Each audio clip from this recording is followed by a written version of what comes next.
আনন্দিত যে আজকে জগন্নাথ দেব বলরাম মাতা সুভদ্রা দেবীকে আমরা দর্শন করছি ঠিকই, কিন্তু অগণিত মায়ের কোলে আমরা কৃষ্ণকে দেখতে পাচ্ছি। এদের জন্য একবার জোরে হাততালি হোক, যে সকল মায়েরা আজকে তাদের ছেলেদেরকে কৃষ্ণ ভাবে প্রতিযোগিতা অংশগ্রহণ করেছেন। জোরে একবার হাততালি ওদের জন্য। ধন্যবাদ।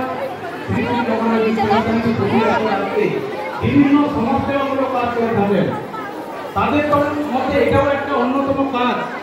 আজকে মানুষের মধ্যে একটি চেতনা জাগানো যে এই ধরনের একটি অনুষ্ঠান বিভিন্ন ক্লাব সভা সমিতি করে থাকে, জগন্নাথ সেবা সমিতি কেন বেঁচে নিয়েছেন। আজকে মানুষের সমাগমের সঙ্গে আপনাদের জানাবো এই জন্য যে আন্তরিকতা জানাই তো আপনারা আজকে উঠবেন, এখানে পুরস্কার পাওয়ার বড় কথা নয়। আজকে জগন্নাথ সেবা সমিতি এই ধরনের একটা অনুষ্ঠান করেছেন, আপনারা স্বতঃস্ফূর্ত হবে এসেছেন। আমরা ভাবতে পারি এই ধরনের একটা পেরিয়ে গেছেন আমাদের প্রতিযোগী, আমরা খুবই আনন্দিত।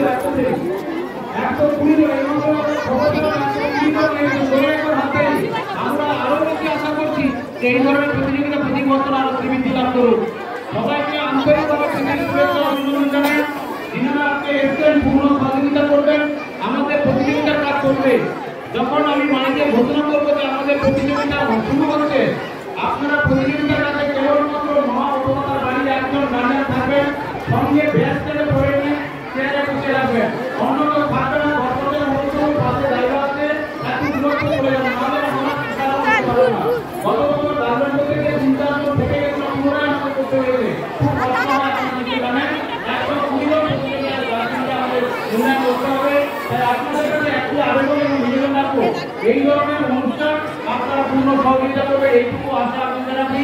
পুনরায় আমি আজকে আমাদের যিনি সঞ্চালনা করছেন সুমন নামবাবু হাতে আমি মাইক্রোফোন তুলে দিচ্ছি। সবাইকে আমার তরফ থেকে, ব্যক্তিগত তরফ থেকে এবং শ্রী শ্রী জগন্নাথ সেবা সমিতির পক্ষ থেকে আন্তরিকভাবে প্রীতি, শুভেচ্ছা, অভিনন্দন এবং ধন্যবাদ জ্ঞাপন করি। নমস্কার।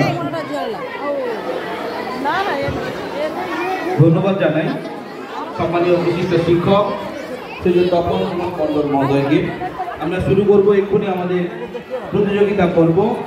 অভিভাবকদের কাছে সনির্বন্ধ অনুরোধ, আপনারা দয়া করে কৃষ্ণের কাছে দাঁড়াবেন, চেয়ারে বসবেন না, সারিবদ্ধভাবে যে চেয়ার দেওয়া রয়েছে আপনারা ওইভাবেই দাঁড়িয়ে যাবেন।